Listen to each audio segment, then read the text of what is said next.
ఈకేపీ homes లో furniture కున్నంత risk curtains కు ఉండదు. కస్టమర్ కి పోవాలా, ఫ్యాబ్రిక్ చూపియాలా, మెజర్మెంట్ తీసుకోవాలా, కొటేషన్ ఇయ్యాలా, ఓకే అని అంటే గిట్లా ఫిట్టింగ్ చేసి పైసలు తీసుకొని రావాలా. క్లయింట్ వాళ్ళ ఇంటికి ఫ్రెండ్స్ రావాలా, వాళ్ళకి మన కర్టెన్స్ నచ్చాలా, సార్ మన రిఫరెన్స్ ఇవ్వాలా. వాస్తవానికి మన కర్టెన్స్ బిజినెస్ నడుస్తుంది ఇట్లానే. ఒక 8 నెలల కింద ఒక 4 ఎంప్లాయీస్ తో మన కర్టెన్స్ బిజినెస్ షురూ అయింది. ఆల్మోస్ట్ 25 నుండి 30 మంది దాకా మన కర్టెన్స్ టీమ్ అయ్యారు. టీమ్ ని పెంచుడంటే మన బిజినెస్ పెరిగినట్టే డార్లింగ్. మన దగ్గర స్టిచ్చర్ నుండి ఫిట్టర్ దాకా అందరూ ప్రొఫెషనల్స్ ఉంటారు. కర్టెన్స్ దందాలకు దిగినప్పుడు నాకు కూడా బేసికల్ ఏం ఐడియా లేకుండా ఉండే.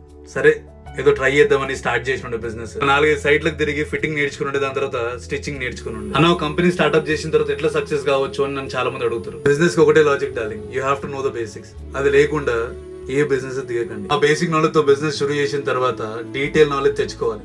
లేకపోతే నీ కింద పని చేస్తుడే నీ మాట. 25 మందిని పెట్టి కర్టెన్స్ బిజినెస్ ఎప్పుడో షురూ చేయొచ్చు. మాకు బిజినెస్ లేదని కాదు, రాదని కాదు. 8 నెలల్లో ఎన్నో నేర్చుకుని ఉండే. And I felt this is the right time for expansion of the staff. Thank you.